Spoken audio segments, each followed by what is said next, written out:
লেখো আইসি। আইসি লিখে রাখবা 15, ইন্টিগ্রেটেড সার্কিট।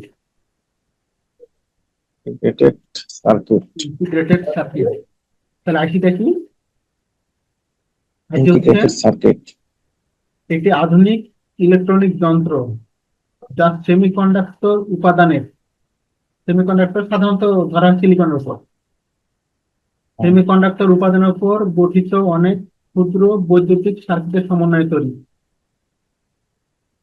তাহলে এটা হচ্ছে অনেক ক্ষুদ্র বৈদ্যুতিক সার্কিটের সমন্বয়ে তৈরি। তাহলে কি কি লিখছে এখানে? ইন্টিগ্রেটেড সার্কিট, ওখানে লিখে রাখবা ইলেকট্রনিক যন্ত্র, পয়েন্ট পয়েন্ট করে লিখে রাখো।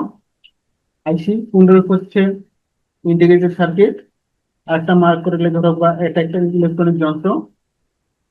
পরে আরেকটা লিখে রাখবা সেমিকন্ডাক্টর উপাদানের উপর গঠিত, সেমিকন্ডাক্টর উপাদানের উপর গঠিত।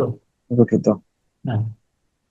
পরে আবার লিখে রাখবা অনেক ক্ষুদ্র বৈদ্যুতিক সার্কিটের সমন্বয়ে তৈরি, ক্ষুদ্র বৈদ্যুতিক সার্কিটের সমন্বয়ে তৈরি।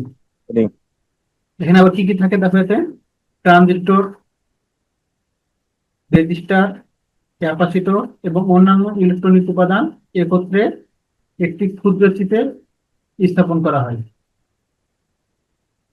তবে আইসির উদ্ভাবন এবং ব্যবহার আধুনিক ইলেকট্রনিক্স, কম্পিউটার প্রযুক্তি এবং যোগাযোগ প্রযুক্তির বিকাশে একটি বিপ্লবী পদক্ষেপ। তাহলে আইসির ইতিহাস দেখো এবার, এটা কত সালে আবিষ্কৃত হয়েছে? 1958 সালে। 58 সালে। জ্যাক কিলবি, লেখা রাখো আবিষ্কার 1958 সালে জ্যাক কিলবি। আরেকজন আবিষ্কার করছিল রবার্ট নয়েস, কিন্তু কার্যকর ছিল হচ্ছে জ্যাক কিলবিটা। কিলবি। তাহলে আবিষ্কারক হচ্ছে জ্যাক কিলবি, 1958 সাল। তারপর আইসির তাহলে গঠন তাহলে বুঝতে পারছো এটা কিসের উপর গঠিত হয়?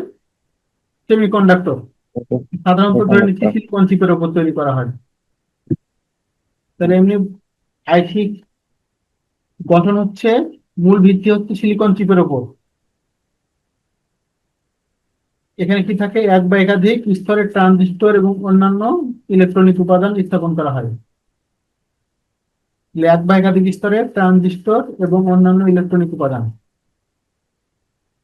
এটা লেখা রাখে। এক এক বা একাধিক স্তরের ট্রানজিস্টর এবং অন্যান্য ইলেকট্রনিক উপাদান স্থাপন করা হয়। এক বা একাধিক স্তরের ট্রানজিস্টর এবং অন্যান্য ইলেকট্রনিক উপাদান স্থাপন করা হয়। হুম। তারপরে এবার দেখো, এই ক্ষুদ্র উপাদানগুলো বৈদ্যুতিক সংকেত প্রক্রিয়াকরণ, মেমোরি সংরক্ষণ এবং অন্যান্য ইলেকট্রনিক কার্যক্রম সম্পন্ন করতে সহায়ক। তাহলে কি কি কাজ করে? বৈদ্যুতিক সংকেত প্রক্রিয়াকরণ, মেমোরি সংরক্ষণ এবং অন্যান্য ইলেকট্রনিক কার্যক্রম। মানে একটা আইসির মধ্যে দেখো কতগুলো ট্রানজিস্টর থাকে, লক্ষ লক্ষ ট্রানজিস্টর স্থাপন করা হয়। একটা আইসিতে হাজার হাজার এমনকি লক্ষ লক্ষ ট্রানজিস্টর স্থাপন করা হয়। তাহলে একটা আইসির মধ্যেই দেখো হাজার হাজার এমনকি লক্ষ লক্ষ ট্রানজিস্টর থাকতে পারে। এতগুলো যখন থাকবে কার্যক্ষমতা অনেক গুণ এমনি বৃদ্ধি পাবে, তাই না? আর প্রকারভেদ কি কি আছে? একটা হচ্ছে অ্যানালগ আইসি, ডিজিটাল আইসি, আর একটা আছে মিশ্র আইসি। তাহলে আইসির গুরুত্ব কি কি বা সুবিধা কি কি? কম্প্যাক্ট এবং দক্ষ। কম্প্যাক্ট মানে হচ্ছে আকারে ছোট আর কি। কম্প্যাক্ট, কম্প্যাক্ট এবং দক্ষ, বিদ্যুৎ খরচ কম, উৎপাদনে সাশ্রয়ী, উচ্চ কার্যক্ষমতা। আর ব্যবহার করা হচ্ছে কোথায়? কম্পিউটার এবং মাইক্রোপ্রসেসর, স্মার্টফোন এবং mobile device, automobile electronics, telecommunication device. আর আইসির প্রভাব এবং ভবিষ্যৎ দেখো, প্রভাব হচ্ছে আইসির উদ্ভাবন আধুনিক ইলেকট্রনিক্স এবং কম্পিউটার প্রযুক্তির একটি বিপ্লবী পদক্ষেপ, যা ডিভাইসগুলোর আকার, বিদ্যুৎ খরচ এবং কার্যক্ষমতায় পরিবর্তন এনেছে।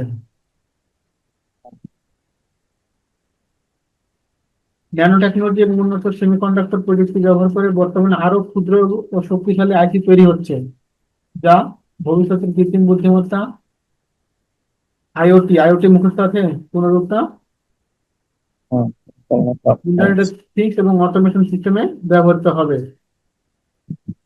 আইসির ভূমিকা এবং প্রভাব এতটাই ব্যাপক যে আধুনিক প্রযুক্তির প্রতিটি ক্ষেত্রেই গুরুত্বপূর্ণ। এটি কম্পিউটিং থেকে শুরু করে টেলিকমিউনিকেশন, অটোমোবাইল, স্বাস্থ্য সেবা প্রতিটি ক্ষেত্রে ব্যবহৃত হচ্ছে এবং আরো উন্নত প্রযুক্তির জন্য এর বিকাশ অব্যাহত রয়েছে।